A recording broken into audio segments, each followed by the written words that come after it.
a win. That's about the only good thing I'll say about it. I thought we didn't guard very well again.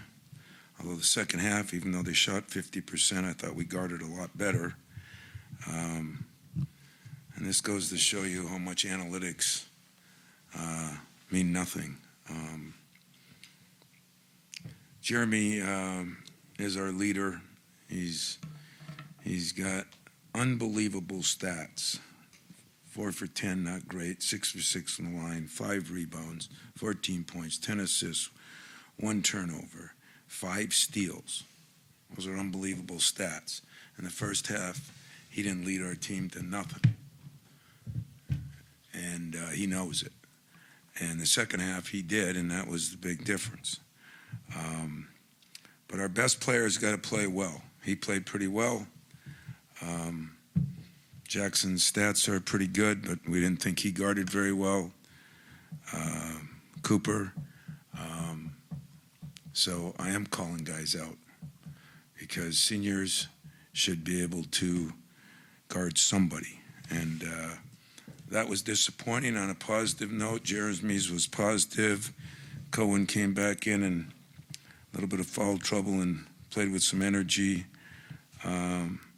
Freshman Jordan Scott maybe did the best job of anybody keeping balls alive, playing hard. I thought he was phenomenal. Our 2 guards right now are either not making shots or not guarding anybody. And the reason we won the game is we offensive rebound in 19. We did get to the free throw line. We did not turn the ball over much. Those were all good things. But second chance points was 20-3. That was a big difference. We did not guard the three-point line very well. They took 29 threes. Now, in the meantime, they didn't get to the line because they didn't go inside, but I think that's a very well-coached team. I think they'll win their league like they have 5 out of the last 6 years. I really enjoyed watching them. If I wasn't an opponent, I thought they played better, and I didn't think we played very well. So a lot of work to do, or we're going to get our ass embarrassed on Saturday. And maybe that's good. It's good to have that pressure on us. Questions? Tom, over here. The first half in particular, like you mentioned, Jeremy not leading you guys to anything, was the offensive struggles more of what you guys were not able to get in, or just missed open shots? I think they did a good job. They played some zone and some man, and they did a good job, but I thought we missed some great shots. And again, we missed like 4 or 5 layups. They didn't miss any. They hit some tough shots in there. We're missing layups in there. And we had 2 jump hook air balls. And that's just unexcusable. So it'll be a fun couple days. I'm wondering about the sequence before that dunk that Cohen had. The possession where Kohler scores through the contact, and then you get, I think there were 3 offensive boards. It seemed like that's where the fire started to light for you guys, and then Jeremy on the defensive end, what he was able to do at that point. Listen, Jeremy Fears, I said, is a version of Mateen Cleaves. He's not there yet, but he can, when the head goes, the body usually follows, and when the head goes south, the body usually follows. There's a lot of pressure on Jeremy because right now those wings haven't played very well, but I thought Jeremy at second half did everything I asked him to do and more. Those stats are like unbelievable with the rebounds, the steals, the assists, the lack of turnovers. I thought he did a hell of a job, but he lost it a little bit in the first half, and thank God he regrouped, and I understood some of why he loses it. Our bigs did not cover those ball screens like we had worked on, but that's my job, I told him, not his. Coach, after a game like this where not everybody was up to par, what can you say about how it takes a little bit from everybody to win this type of game? Yeah, it does take a little bit from everybody. Like I said, big key player was Jordan Scott, a freshman. And then Jackson came around a little bit too, although he missed some free throws. I mean, I am baffled by our free throw shooting. We shot them all summer. We shot them night before a game. We shot 92% as a team. We do it every day. We shot 77 from the line last year. We talked to our players on how that won us games. And, Cohen was shooting almost 80% at one time last year. He ended up 70-some. Not that he can't shoot him. We're just, I think in our heads a little bit here. And there's only one way to get out of that. That's to work your way out. So if somebody isn't sleeping here, that's their fault. I'll take blame for a lot of things. It won't be missed free throws. Tom, winning the opening game of the season, mentally, physically, what is it going to take to get you to win the last game, April 6th in Indianapolis? No. I usually like your questions. That's a dumb question. Okay? Because I'm thinking of tomorrow's practice. I'm going to try to win tomorrow's practice. So you saw the way we played. If we don't play better on April 6th, we'll be. Let's see, it's in Indianapolis. We'll take our team down there and clean up the grounds. That I'm not insulting you. I'm not insulting my team, but there's no way I'm looking past tomorrow's practice. I'm not happy with the way we played at UConn, and I'm not happy with the way we played today. Now, in fairness to the players, last year we weren't very good first couple games. This is part of it. This is part of the new regime. My key is we have 4 players that are veterans that are here. 3 of them aren't playing very good right now. So then we rely on other people that are just learning their way. It's not fair to them. They'll get better. Trey had some moments today. Devine is, had some moments earlier, but then today. Cam did a good job for a freshman getting 4 offensive rebounds, and that is just that he's got to make his free throws. And Kurt made shots, a couple shots early. The problem is usually the best players are sometimes the 2 and 3 men. You got to be able to guard. You can't be one-dimensional. You can't just be a shooter. You got to guard somebody. And so we're going to keep working on that. Coach, over here, you guys shot 28% from 3 today. How much of that do you think was bad looks, or how much of it do you think was just, regular training, shots not falling, and how do you look to improve upon that? Well, I think some of it was their defense. I give them credit. Matt's a hell of a coach. You don't survive like he has and win the games that he's won. He is a hell of a coach. I'm a dumb scheduler. We all know that. But it's really dumb when you schedule good games that aren't the top games. In other words, some people are playing teams that, this team's going to win a lot of games, I think. So some of it was them. I thought we took a couple of bad threes, a couple of stretches, but I thought their defense gave us problems, especially with our subs in there. They were going man the zone, and we're not ready for all that yet. So the encouraging part for me is the energy of rebounding was better. The energy of guarding was not. So I got one step forward, so hopefully I can get the next one next week. Tom, on defense, it looked like closeouts and switches had a lot of issues there, and I'm wondering how is that effort? Is that execution? Is that guys just No, I don't think it's all effort. That's a good, fair question. The driving based on, like, Coop's just a better defender than he's playing right now. And he's able, but I didn't think our ball screen coverage was great. And some of that is with new people in there, and some of it with new guards in there. And the second half, Jeremy didn't have much problems because he climbed into a guy instead of worried about who's stepping up and who's not. So it's still going to come down to,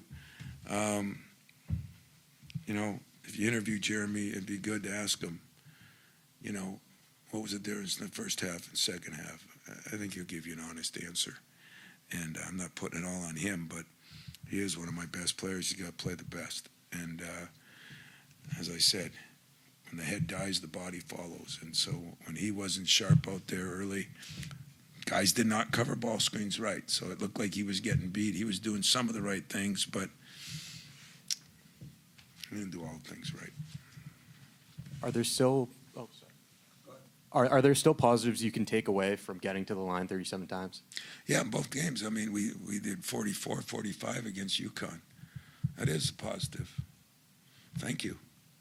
I really didn't feel like bringing any up, but I appreciate that. Usually you guys are the ones giving me all the negatives, and we got a reverse role tonight. I'm giving you the negatives. But that is a factor. And if we were shooting 77%, I mean, in the last two games, we are now, let me do a little math here like I'm in college, 24 for 37 and 29 for 44.5. So 84, 53 of 84. Getting the line 84 times in two games is phenomenal, you know, and missing 31 is ridiculous. So I have to balance the phenomenal from the ridiculous, and I'm going to do a better job of that, but I don't know. I mean, I don't think it's about spending time this time. I think it's about getting some confidence, going up there and making a free throw, because they've all done it before. And stuff happens, you know. Guys all of a sudden can't throw a strike. But we're really one game in. Last year we had some games early that we didn't do much. Listen, I'm not panicking, I'm mad. I don't like the fact that I have some upperclassmen that didn't play as good as they should play. And that's what you do in this program. You grow, you learn, you get better, and when it's your time to shine, you're supposed to shine. And I didn't think, I probably did a poor job coaching them. So don't think that tonight I won't look in the mirror and ask myself. And I didn't think they did a very good job of executing things that they know better than. And and I'm going to tell you now, 22, the kid's a good player. He's a really good player. Cox, the point guard, very, very good player. He can play a lot of places. And we were told that by a lot of people, and they were right. Couple more? Here's another small positive for you. I knew you'd have one. Jordan only had one basket, but he had a couple of great passes into Jax. Looks like he always knows where the ball's going. What's he doing besides supplying energy? To be very honest with you, I thought he did a hell of a job of playing with energy for a freshman. I mean, I thought tonight he was our second or third best player. And you're right. That's why I say analytics. I think I don't have any faith in analytics, because his 1 for 4, 0 for 3 from 3, 4 for 5, but he had 6 rebounds. And I think he had more. They only had him down for 2 offensive. I think he got 2 off free throws. So I thought Jordan Scott played very well, and that'll be encouraging, because he did play hard. He's skinny. He's not a great athlete. He just plays hard. And really proud of how he played. So hopefully that could be some help as we move forward. Wonder about Cohen too. And what did you feel about his game? I mean, he had a couple early buckets in the second half that kind of stabilized things, and obviously I mean, Cohen played hard. He got in a little foul trouble the first half. His whole thing is he's missing those free throws right now. I mean, I think he's 3. I think he's about 5. He was 3 for 15 in the first 2, or 5 for 15. So now he's 7 for 20. You know, that's not going to make it. So he's getting to the line. That's encouraging. But we just didn't shoot the ball very well, and I didn't think. I thought the biggest problem is we didn't guard any ball screens the way we wanted to. And we're a type of team that our defense got to get our offense going. It did a little bit in the second half. In the first half, it didn't, and I think they deserve some credit for that. I mean, they're a good team, but I think we deserve some blame. We, coaches, players, got to get it done. Steven, wrap us up. Tom, I'm just wondering what you thought of your new guys. We've talked about freshmen and transfers. How do you think they handled it mentally in terms of, do they make it too small or too big or just right? I mean, you've gone on the road a little bit. You've got I thought the transfers struggled a little bit. I thought the 2 freshmen handled it pretty well. although Trey was not bad, and he can make shots, and that helped us some. But both freshmen. I mean, Cam. When you miss free throws, then it brings the level down. But he gets 4 offensive rebounds. He's been better. He'll be better. But I didn't think in general, that our young guys or new guys played great. But it's early. It's 30 more games to go, and we'll get a little better. Hopefully by Saturday, because if not, we'll get embarrassed. And I know I've said that before, and we've turned around and won, and I've said it before, and we've been embarrassed. So I can do both, And but I don't want to take nothing away from how they played too. They hit some shots. I mean, those fallaways in the paint, pretty well contested. A couple of the threes, but some of them were mistakes of overhelping, of not communicating, which is going to happen when you're playing new guys. I mean, as they say, one weak link. This isn't boxing. One weak link leads to another, and they move the ball very well. I love what Matt does. I really do, and I think there's a reason he's won championships there. Doesn't matter what level you're at. Doesn't matter where you're at. Everything's relevant. To win championships with the consistency he has tells you a little bit about who he is. Anything else? No. Yeah. My man PJ Carlissimo's back there, guys, and he was. He's gonna be mad at me for calling him out, but I just saw him, and I can't wait till we go up to my office and he analyzes the game. You gonna do that for me? Happily? It's nice when you're not coaching anymore, huh? You get to be a media guy now, and you're smarter? Yeah. All right, thanks. We'll get better.